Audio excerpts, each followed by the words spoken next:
Welcome to Mixed Media Creations with me, Creative Katie, Karen Burchill. Check me out at Instagram, instagram.com/creativekatie. And don't forget to subscribe to my channel. Leave a comment and give me a thumbs up. Today we're doing a mixed media canvas. We're going to be collaging napkins using Crackle medium, and we're going to paint over those printables.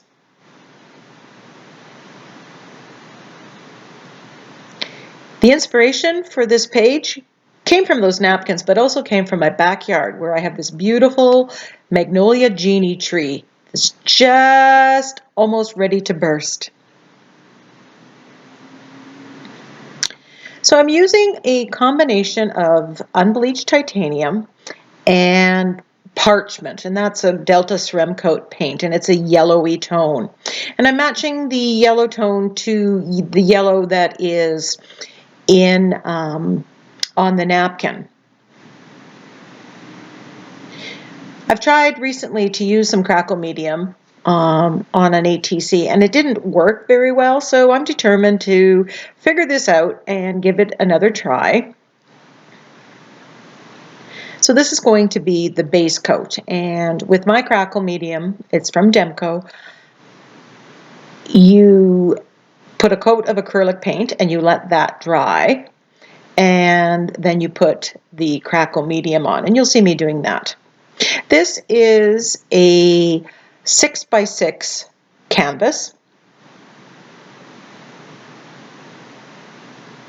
I bought this a long time ago and I haven't used it, and I'm determined to use my stash. So here is the Demco Crackle medium, and it says to put on a even layer, and I'm just putting it on with the palette knife onto this dried surface.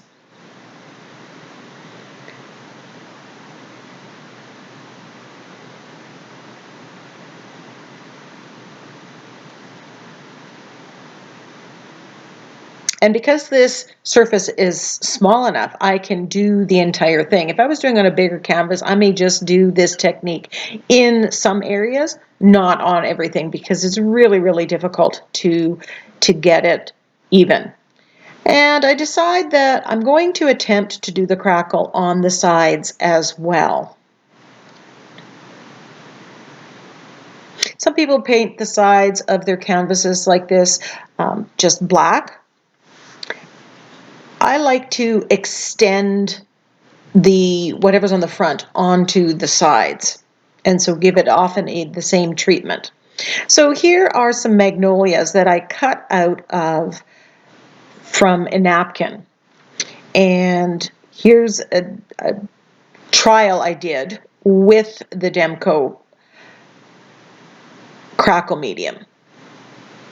So I'm using another color, a dark burgundy from my Delta Cerem Coat, and I'm thinning it down. Even though the craft paint is fairly thin, I find that it works better if it's thinned down just a smidge. And I want to make sure that I have enough made. Now the idea is to go over this in one pass. Now the bottle says to let it dry for 30 to 60 minutes, and I did that. I did not use a heat tool, and I find I do get better results if I attempt at being patient. I find the canvas, because I can lift it up a little bit like you see me doing here, it was a little easier than doing it on flat paper, because they always tend to move. And as much as possible, I'm going to try to avoid painting over any parts. And of course there I kind of run out of paint, so I end up having to go over it. And I just can't help myself. So I'm just kind of adding a little bit of paint. Instead of doing what I just did, I think what I would do next time is after it crackles, I would go back and just put a little bit of the paint in there if I thought that was too much of the light color was showing through. And I've kept this part of the video in real time, so you can see how the crackles, they're very fine, but how they come out fairly quickly.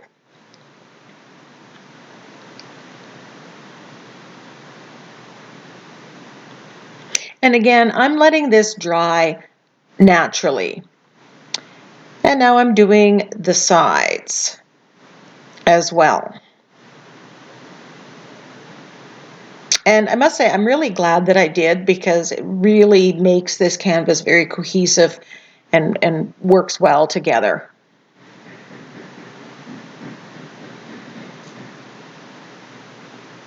Now you see some unevenness on how I'm applying the paint, but because I want this to look worn and rustic and, you know, kind of weathered, I'm okay with that. That kind of all works together.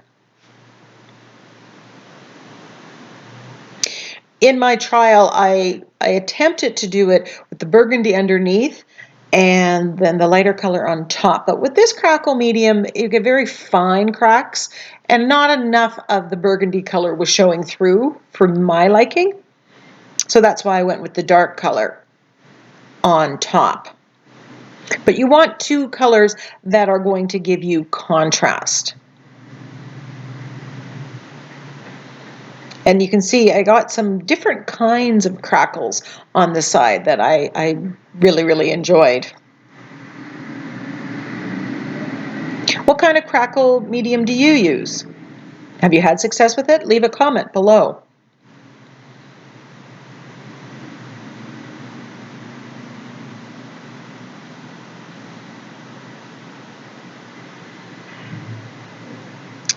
So I'm putting the napkins back, and while I had cut out 3, and I did use my scissors, I tried ripping it at first, but I didn't like how that looked, so I kind of sort of fussy cut. There's a little bit of a white border here, and I'm gluing this down with gel medium and a smaller brush, and you have to be fairly gentle. These napkins, especially once they get wet, they're very, very fragile.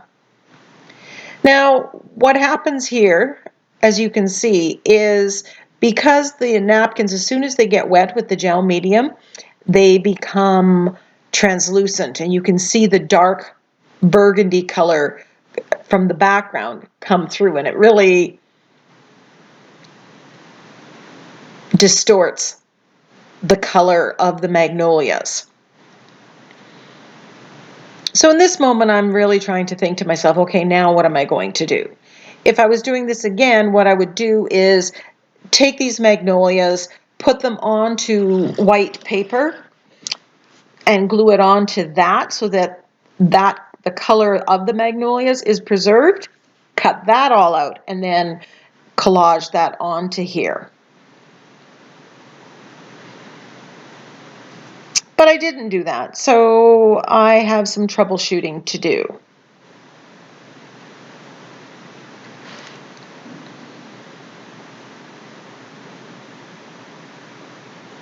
I was going to, before I glued the magnolias down, I was going to take some gold paint and put it on my script stamp and put that in the background. But I thought that that would really hide the crackles, and I really want that crackle to show. So I'm practicing restraint. But if I didn't do the crackling, I would definitely have added that script stamp in gold to the background. I think that would look lovely together. So that's an idea for another day. Now, as you can see, I am collaging, kind of wrapping it right around the edges, extending that. And I really like how this looks in the end. It just kind of really finishes this off. It would look funny to just end at the edge, I think.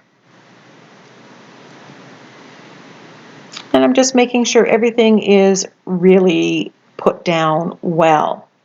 So then, because I was troubleshooting here and trying to figure out, I had gotten my white and that parchment, very little of the parchment, and I'm just using a small angle brush, thinning the paint down, and I call this overpainting because I'm painting over a printable, in this case the napkin.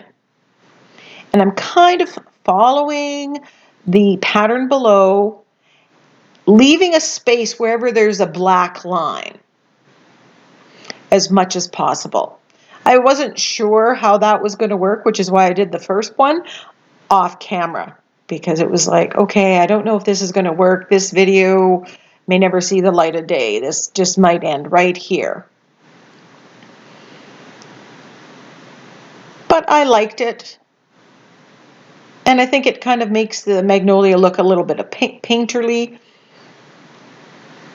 And if you're someone like me who, I can't draw or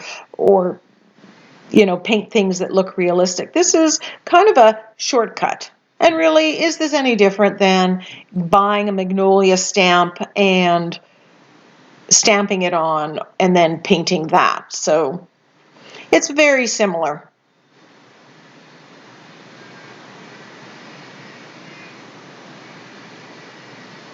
So I'm trying very hard to use, thinner paint, which means I have to go back and paint over it.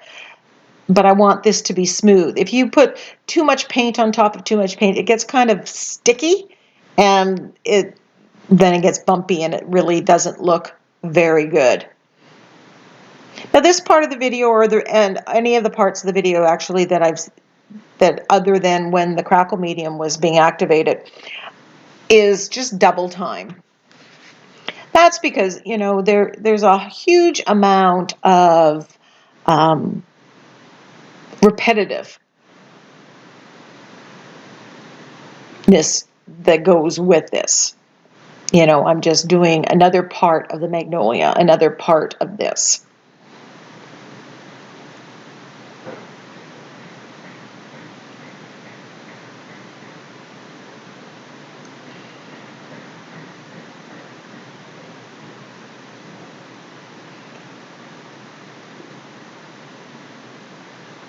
But I'm really quite happy with how this is looking. And I would definitely do this again. Even though at the time when it turned so dark from the background color, I was kind of like, oh, now what?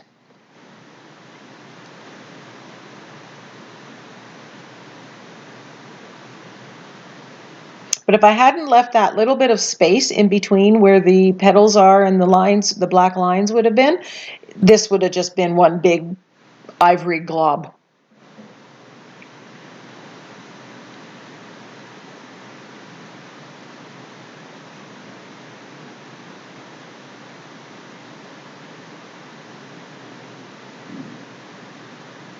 I live in Victoria, BC, and there are many white magnolia blossom blooms already in the world. Now I get out my Inktense blocks and I have swatched them, and that is so handy to have because then I can match it to the color. So I grab a couple of greens, olive green and a slightly yellower green, and I'm just painting over the leaves. Now, when you use the Inktense blocks, they're more of a chalky finish than the acrylic paints. And so the leaves seem to be further back, and the magnolia flowers are closer because they have a little bit of gloss to them, a little bit of shine, which I really like that effect.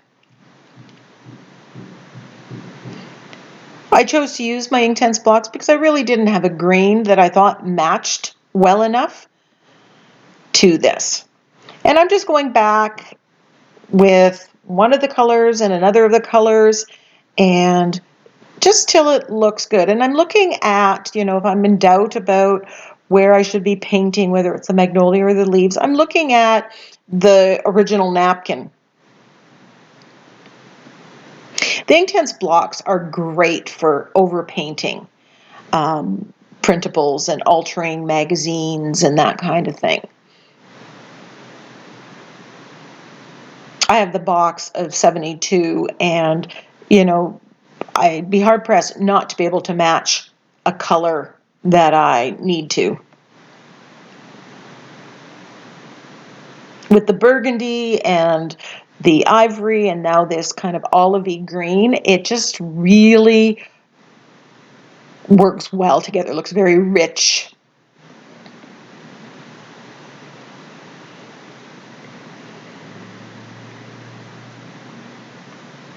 And when I'm adding colors, you know, this one has more yellow to it. I'm thinking, you know, I'm just following my instinct. It's hard to say why. As much as possible, if I can figure out why, I share that with you. But sometimes I just don't know. Now you can see some of the collaged item, you can still see the edge there. And I don't mind the look of that so much. It seems to fit. But if that really bothers you, what I suggest you do would be cut out the whatever you're cutting out from the napkin before you separate the layers. It would be a little bit easier because the thinner the layer, there were 2 layers to this napkin, the thinner the layer, the more difficult it is to successfully fussy cut.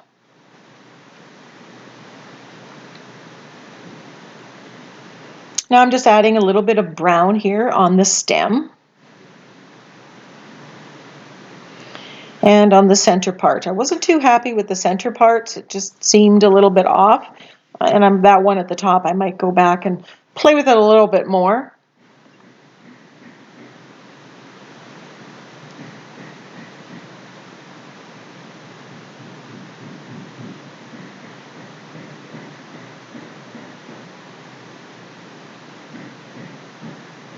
But I'm really quite happy with how the Crackle medium shows up and works here.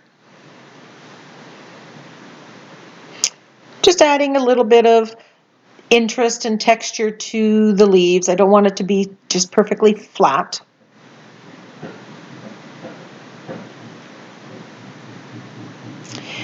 I tried using the float technique with brown, and I found that that was almost too dark. And then it occurred to me, why don't I try to just gild these with gold? So I'm kind of doing the float technique around the edges, and I absolutely love, love, love the effect this gives.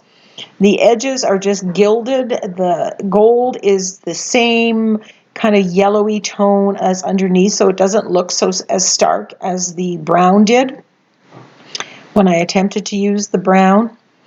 And I'm just, you know, I just love how this catches the light in real life.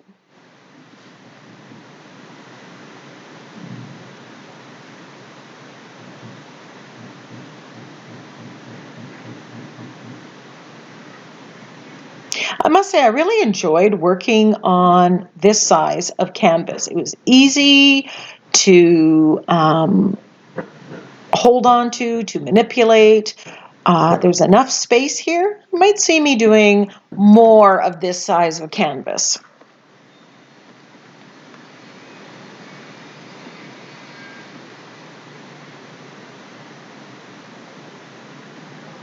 And I apologize for the shadows. This, you know, we've had a couple very cloudy, rainy days here on the island, and you can see a little bit there how that gold catches. I think that just, you know, made this so much. Now I'm rethinking about stamping it with gold. And again, I fight the urge, but I do decide to thin down that gold paint and splatter over the whole thing. And I'm glad I did, because it needed that little extra gold on there. And to satisfy my all things shiny urges. And I'm giving this a good dry, and then I'm going to splatter the sides as well. Now, I don't know whether I should be putting a sentiment on here. I can get out my Cameo Silhouette and cut a word, you know, hope, bloom, whatever, right? And, you know, what do you think? Should I add a word, or should I just call this done? The other thing I didn't do here is I didn't use the float technique to shade around the magnolia on the outside. So I might revisit that and do that, but I'm not sure if it needs it. Leave me a comment. Let me know your opinion. Love the crackle on the sides. Love the way that the Magnolia wraps around.